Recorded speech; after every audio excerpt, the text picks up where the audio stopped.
নমস্কার, কলিজ কিচেনে সবাইকে স্বাগত জানাচ্ছি। আজ রুই মাছের ডিম দিয়ে একটা ডিম ভাজি রেসিপি বানাচ্ছি। খেতে দারুণ লাগে এই ডিম ভাজিটা। এর জন্য প্রথমে গ্যাসে একটা কড়াই বসিয়ে দিয়ে এর মধ্যে সরষের তেল দিয়ে দিয়েছি। এই রেসিপিটা সরষের তেলেই খুব ভালো হয়। এখানে মাছের ডিম নিয়েছি, ডিমের মধ্যে বেসন দিয়ে দিচ্ছি। আর সামান্য হলুদ আমি আগেই দিয়েছিলাম। বেসন দেওয়ার পর এবার সামান্য জিরের গুঁড়া দিয়ে দেবো এর মধ্যে। আরও একটু হলুদ দিয়ে দিলাম। পরিমাণ মতো লবণটাও দিয়ে দিচ্ছি।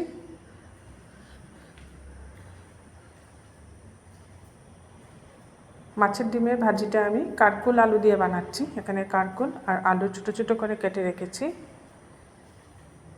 আর একটা বড় সাইজের পেঁয়াজ খুব ভালো করে কুচিয়ে নিয়েছি। আর কাঁচা পাকা লঙ্কা কুচিয়ে রেখেছি। এবার ডিমটাকে ভালো করে বেসনের সাথে মেখে নিচ্ছি। খুব ভালো করে মেখে নিতে হবে যাতে ডিমের মধ্যে বেসন আর মশলাটা খুব সুন্দরভাবে লেগে যায়।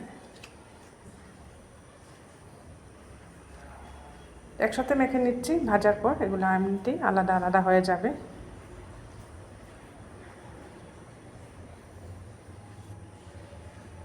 গ্যাসে যে তেলটা দিয়েছিলাম তেলটা গরম হয়ে গেছে। গ্যাসে নয়, কড়াইয়ের মধ্যে। তেলটা গরম হয়ে যাওয়ার পর মেখে রাখা ডিমগুলো আমি দিয়ে দিচ্ছি। এইভাবে দিয়ে দিলেই হয়ে যাবে। যখন ভাজা হবে আলাদা আলাদা হয়ে যাবে।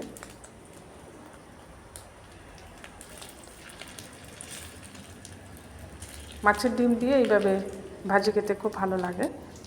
অনেক সময় আলু বেগুন দিয়েও আমরা এরকম ভাজি বানিয়ে থাকি। এখন যেহেতু কারকুলের সিজন, তাই ভাবছি কারকুল আলু দিয়ে মাছের ডিম ভাজিটা বানাচ্ছি। এটাও খুব সুস্বাদু হয় কারকুল আলু দিয়ে মাছের ডিমটা।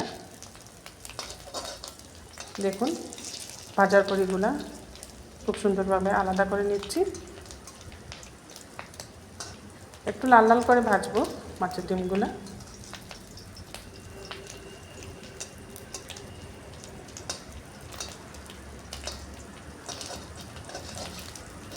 এইভাবে কেটে কেটে আমি আলাদা করে নিচ্ছি।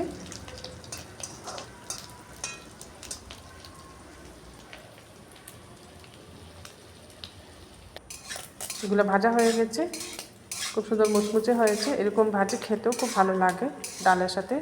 শুধু শুধু মাছের ডিম ভাজি আমার তো খুব ভালো লাগে মাছের ডিম ভাজি খেতে। আমার ঘরে সবাই এরকম মাছের ডিমের ভাজি খেতে খুব ভালোবাসেন। এর মধ্যে পেঁয়াজ কুচি দিয়ে পকোড়ার মতো বানালে খেতে আরও টেস্ট হয়। সবগুলো উঠিয়ে নিলাম। এবার ওই কড়াইয়ের মধ্যে আরও 1 চামচের মতো সরষের তেল দিয়ে দিয়েছি। তেলটা খুব ভালো করে গরম করে নিয়ে এর মধ্যে কুচিয়ে রাখা পেঁয়াজ দিয়ে দিচ্ছি।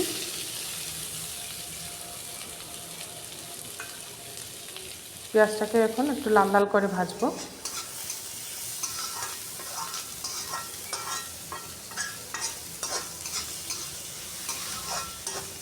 বারবার নাড়িয়ে এইভাবে পেঁয়াজটাকে লাল লাল করে ভাজছি।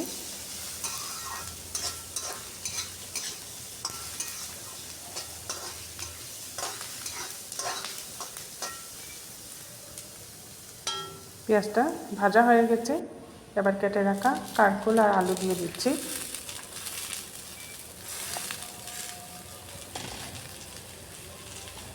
আমি যেভাবে বানাচ্ছি এইভাবে একবার মাছের ডিম দিয়ে কারকুল আলুর ভাজি বানিয়ে দেখবেন, খেতে খুব ভালো হয়। সাথে পাতলা মসুর ডাল হলে এই ভাজিটা খুব ভালো লাগে গরম গরম ভাতের সাথে। এখানে হলুদের গুঁড়া দিয়ে দিলাম আর দিচ্ছি সামান্য জিরে গুঁড়া।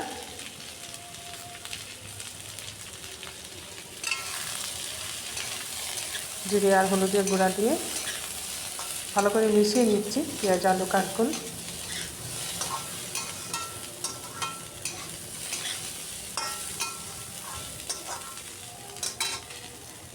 এবার পরিমাণ মতো লবণটা দিয়ে দেব।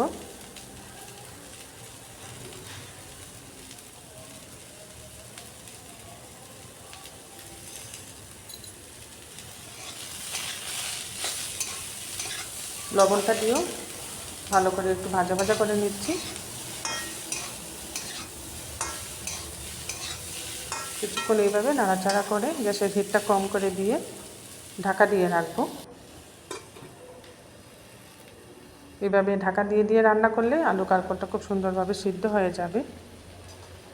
এই ভাজির মধ্যে কিন্তু আপনারা জল দিবেন না, জল দিলে একদম নরম হয়ে যাবে আলু কারকল, ভালো লাগবে না খেতে। ঢাকাটা উঠিয়ে আরও একবার নাড়াচাড়া করে দিচ্ছি।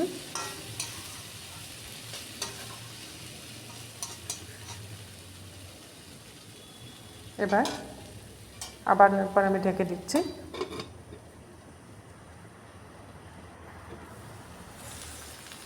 2 থেকে 3 বার এইভাবে ঢাকা দিয়ে রান্না করার পর দেখবেন আলু কারকলটা নরম হয়ে গেছে। কারকল আলুটা সম্পূর্ণরূপে সিদ্ধ হয়ে গেছে। এবার যে মাছের ডিমটা আমি ভেজে রেখেছিলাম এগুলাকে হাত দিয়ে ভেঙে নিয়েছি। ভেঙে দিলে ভালো হয়, মিশবে খুব সুন্দর কারকল আলুর সাথে। কুচিয়ে রাখা কাঁচা লঙ্কাও দিয়ে দিলাম। কাঁচা পাকা 2 রকম লঙ্কাই আছে এর মধ্যে।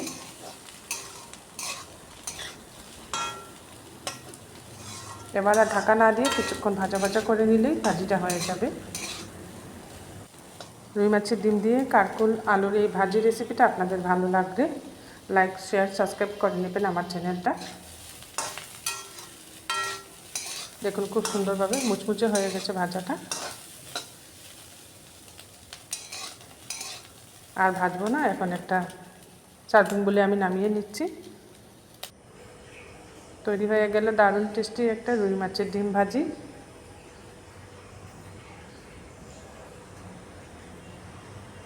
এটা রুটির সাথে খেতেও ভালো লাগে, আর ভাতের সাথে খেতে তো এমনিতেই ভালো লাগে।